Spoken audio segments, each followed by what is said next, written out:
1976 में इमरजेंसी के दौरान प्रियम्बल में सोशलिस्ट और सेकुलर शब्द जोड़ा गया था। उसको हमने सुप्रीम कोर्ट में चैलेंज किया हुआ है और आज उसी मामले पे सुप्रीम कोर्ट में सुनवाई हुई। मैंने माननीय सुप्रीम कोर्ट को बताया कि संविधान का जो प्रियम्बल है ये एक दिन में या 2 दिन या 3 दिन में डिसाइड नहीं हुआ था, 7 दिन इसके ऊपर बहस हुई थी, उसके बाद ये प्रियम्बल फाइनलाइज हुआ था।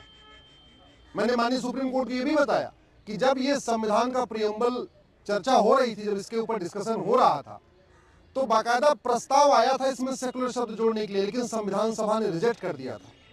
एक बार प्रस्ताव आया कि इसमें सोशलिस्ट जोड़ा जाए, एक बार प्रस्ताव आया इसमें फेडरल जोड़ा जाए, एक बार प्रस्ताव आया इसमें सेकुलर जोड़ा जाए, लेकिन वो सारे प्रस्ताव खारिज कर दिए गए थे संविधान सभा के जरिए।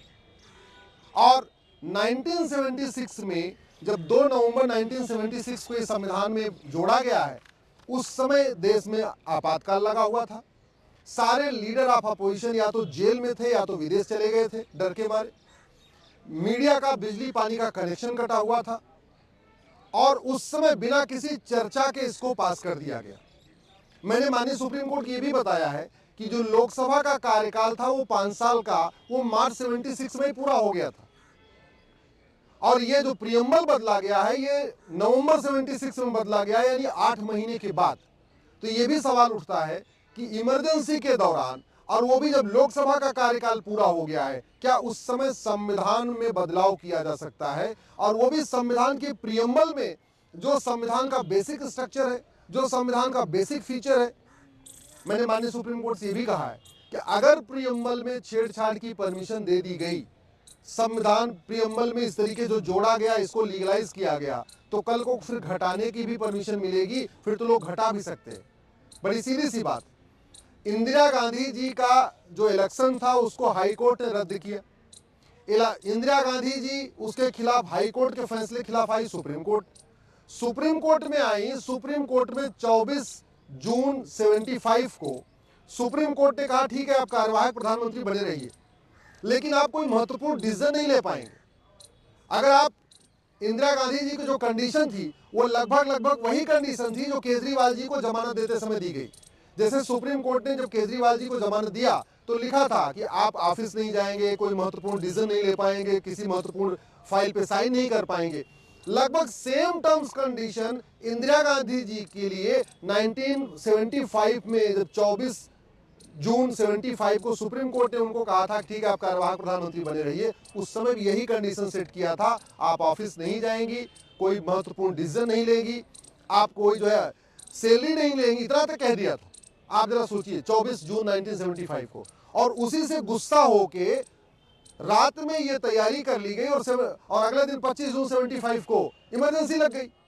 तो मैंने माननीय सुप्रीम कोर्ट को यही कहा कि एक तो उनको सुप्रीम कोर्ट से कोई राहत नहीं मिली, कायदे से उनको ऑफिस में जाना नहीं चाहिए था, कोई काम नहीं करना चाहिए था, उन्होंने इमरजेंसी लगा दिया, मीडिया का बिजली पानी का कनेक्शन काट दिया, सारे लीडर ऑफ अपोजिशन को जेल में डाल दिया। चलो ठीक है एक बार इमरजेंसी भी लगा लिया, लेकिन मार्च 76 में तो लोकसभा का 5 साल का टेन्योर पूरा हो गया। जो लोकसभा के सदस्य होते हैं उनको हम जनता 5 साल के लिए चुनते हैं कि आप 5 साल जाइए लोकसभा में जो काम करना है करिए, लेकिन 5 साल के बाद फ्रेश इलेक्शन होगा, फ्रेश जो सांसद चुने जाएंगे, फिर वो आगे नियम कानून बनाएंगे। हमारा ये कहना है कि इमरजेंसी के दौरान जब लोकसभा का टेन्योर एक्सटेंड खत्म हो चुका था, उस समय सरकार एक कार्यवाहक सरकार थी, केवल काम चलाऊ सरकार थी, केवल काम जो मिनिमम जो चीजें होती उनको करने के लिए थी। ना उस समय सरकार के पास कोई कानून बनाने की शक्ति थी, ना और संविधान को बदलने की शक्ति तो बिल्कुल भी नहीं थी। दोबारा फिर से अगले सोमवार के लिए इस पे सुनवाई टल गई है। मैं आशा करता हूं कि माननीय सुप्रीम कोर्ट इस फैक्ट्स को देखेगा। एक बात मैंने माननीय सुप्रीम कोर्ट से ये भी कहा है कि मैं सेकुलरिज्म के खिलाफ नहीं हूं, मैं सोशलिज्म के खिलाफ नहीं हूं। भारत के लोग तो स्वभाव से ही सेकुलर होते हैं, स्वभाव से ही पंथ निरपेक्ष होते हैं, स्वभाव से ही वो सबको एक समान मानते हैं। और वैसे भी सेकुलरिज्म अगर जोड़ना होता तो संविधान निर्माता जब उस वक्त 3 बार प्रस्ताव आया तो एक्सेप्ट कर लेते। डॉक्टर अंबेडकर ने इसका विरोध किया, अलादी कृष्णा अय्यर ने विरोध किया, बहुत सारे लोगों ने इसका विरोध किया, तो उस समय नहीं आया और फिर 76 में जोड़ दिया। मैंने माननीय सुप्रीम कोर्ट से ये भी कहा है कि प्रियम्बल में जो जोड़ा गया सोशलिस्ट और सेकुलर वो 76 में, लेकिन प्रियम्बल में जो डेट पड़ी है वो आज भी 26 नवंबर 1949 पड़ी है, डेट तक नहीं बदली गई है। दूसरा, प्रियम्बल जो बनाया गया वो संविधान सभा के द्वारा बनाया गया। आज भी प्रियम्बल में लिखा है कंस्टिट्यूएंट असेंबली, तो 76 में कंस्टिट्यूएंट असेंबली थी ही नहीं, 76 में सेकुलर जोड़ा गया और डेट आज भी 1949 की पड़ रही है।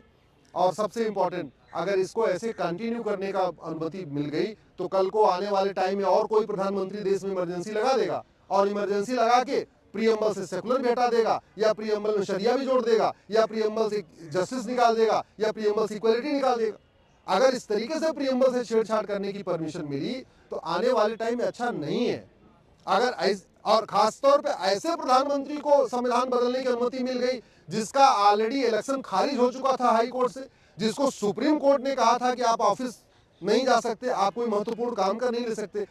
अगर इंदिरा जी के द्वारा इस तरीके से इलीगली ये जो काम किया गया, इसको लीगलाइज कर दिया गया, इसको नहीं बदला गया, तो ये फ्यूचर के लिए अच्छा नहीं होगा। मैंने सुप्रीम कोर्ट के सामने आज मैंने एक सप्लीमेंट्री एफिडेविट फाइल किया है। इसमें हमने 15 क्वेश्चन ऑफ लॉ फ्रेम किए हैं, 15 हमने कॉन्स्टिट्यूशनल क्वेश्चन फ्रेम किए हैं। माननीय सुप्रीम कोर्ट से ये भी कहा है ये मामला बड़ी बेंच को भेजिए, लार्जर बेंच को भेजिए, क्योंकि ये कॉन्स्टिट्यूशनल क्वेश्चंस हैं तो इसको कॉन्स्टिट्यूशन बेंच ही इसका रिस्पॉन्स कर सकती है और इसके लिए कॉन्स्टिट्यूशन बेंच का गठन होना चाहिए, वो इस पे सुनवाई करे तो ज़्यादा अच्छा है। अब अगले सोमवार को क्या होगा देखते हैं।